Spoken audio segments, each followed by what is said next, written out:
അപ്പോൾ ഗൈസ് നമ്മളെന്താ മൂന്നാറിൽ കറങ്ങാൻ ഇറങ്ങിയിരിക്കുകയാണ്. അപ്പോൾ ഞാൻ ഒരു ഐസ്ക്രീം കുടിച്ചിട്ട് നേരെ കുണ്ടല ഡാമിൽ പോവുകയാണ് ഗൈസ്. അടിപൊളി ഡാമാണ് കുണ്ടല ഡാം.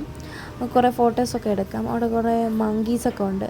അവിടെ കുറേ കടകളൊക്കെ ഉണ്ട്. നമുക്ക് കണ്ണാടിയൊക്കെ വാങ്ങിച്ചായിരുന്നു. ഇത് ചെറിയ ബ്ലോസമാണ് ഗൈസ്. അവിടെ ഉള്ള ചെറിയ ബ്ലോസം വേണം. പോകുന്ന വഴി ഭയങ്കര ബ്ലോക്കായിരുന്നു ഗൈസ്. അങ്ങനെ നമ്മൾ മൂന്നാറിൽ വിട്ട് നേരെ പളനിയിൽ പോവുകയാണ്. അപ്പോൾ പോകുന്ന വഴി ഒരു കാടുണ്ടായിരുന്നു, വലിയൊരു 2 കാടുകളുണ്ടായിരുന്നു.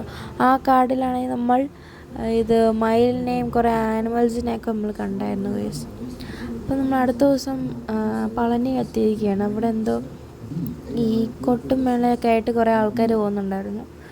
നമ്മൾ പളനി കറി തൊഴുതിട്ട് നമ്മൾ നേരെ വീട്ടിലേക്ക് പോകുന്ന വഴി മറ്റേ വിൻഡ് മില്ലിൻ്റെ കുറേ ബ്ലേഡ് കൊണ്ടുപോകുന്നുണ്ടായിരുന്നു. പിന്നെ കുറേ വിൻഡ് മില്ലും കണ്ടായിരുന്നു ഗൈസ്. അപ്പോൾ ഇന്നേക്ക് ഇത്രയേ ഉള്ളൂ. അടുത്ത വീഡിയോ കാണുന്നവർക്ക് എല്ലാവർക്കും ബൈ.